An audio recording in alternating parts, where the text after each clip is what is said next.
Europe is such a cesspool.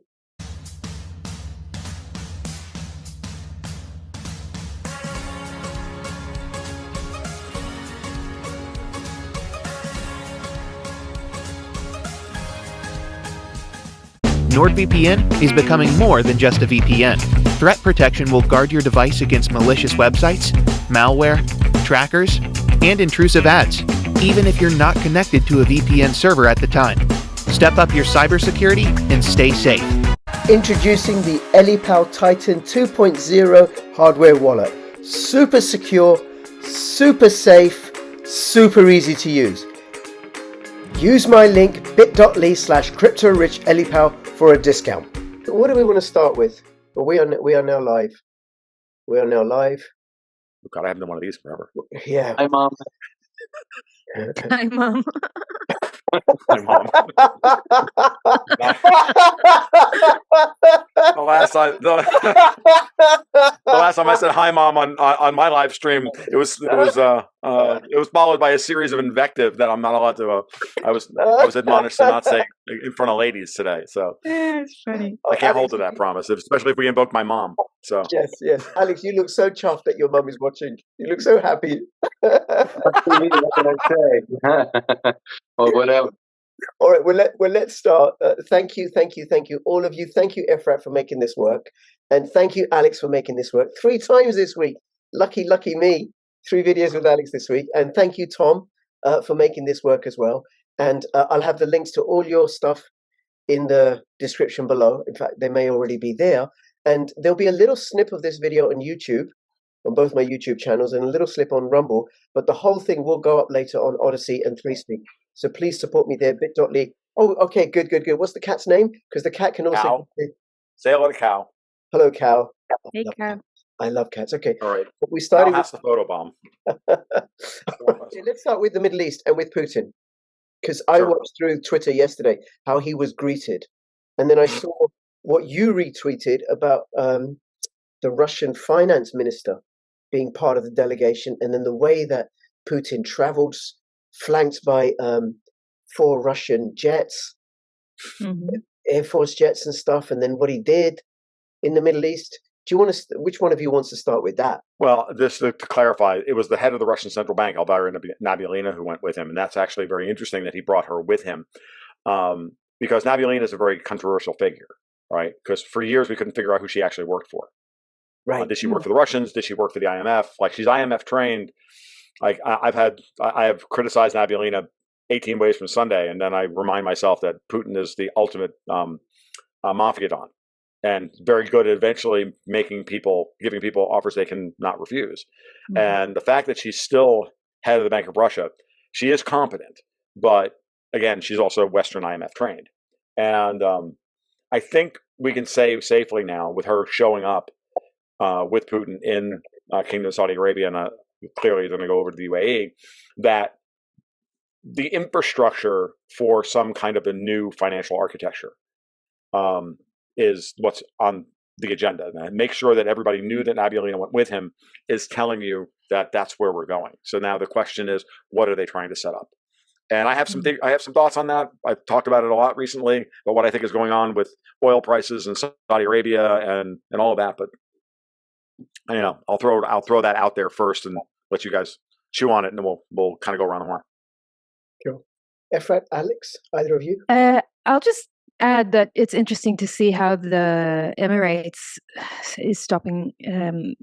They don't want to accept dollars for oil trade anymore. I mean, that's a big indication.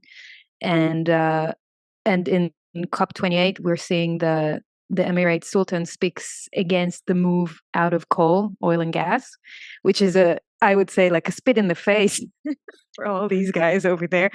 It's like, it's exactly the place where he's not supposed to say it. And he said like the quiet thing out loud.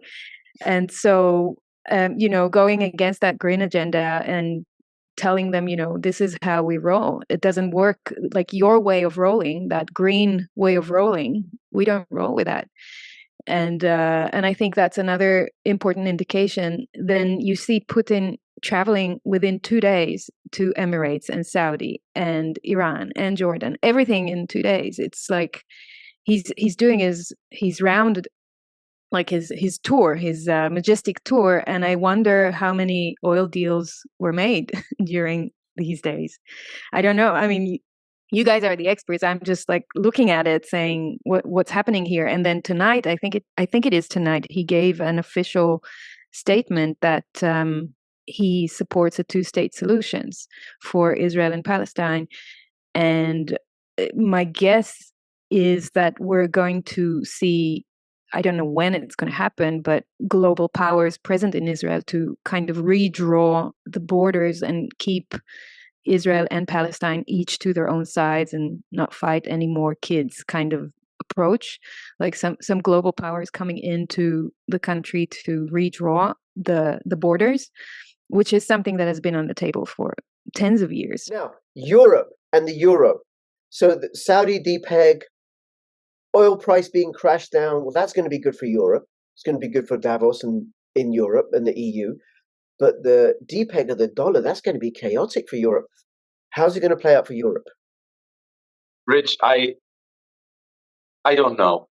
Europe is such a cesspool. Oh, sorry, Alex, one thing. And there's all these elections happening as well in Europe. It's that. I don't even get it. It's like Spain is slip sliding into civil war. Germany is turning into like a totalitarian nightmare. Italy is falling apart. We're being overrun by migrants. Ireland as well. I do a fair amount of coverage on Ireland. Ireland is turning into a totalitarian dystopia as well. ECB is not ECB. European Commission has lost all legitimacy. It doesn't seem to me that anybody cares anymore. You know, we're all supposed to be unquestioningly implementing East European Commission directives. Nobody cares. You know, the Polish farmers are blocking the border with Ukraine. I don't know what's going to happen, but it seems to me that we're going in a direction of a really, really ugly collapse, which I don't know when it's going to happen. Yeah, you know, oil price is going to go down, then it's going to go up again. They're printing the euros like there's no tomorrow.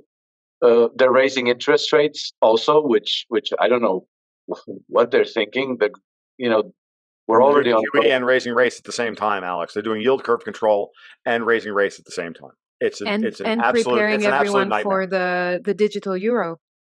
That also happened a month ago. Yeah, but I don't even think that's going to work out either. Yeah, me neither. You know, they're just trying to normalize it in the yeah. And you know, they're not giving. You know, they're saying like, "Are you going to have a choice between, you know, digital euro and the normal cash?"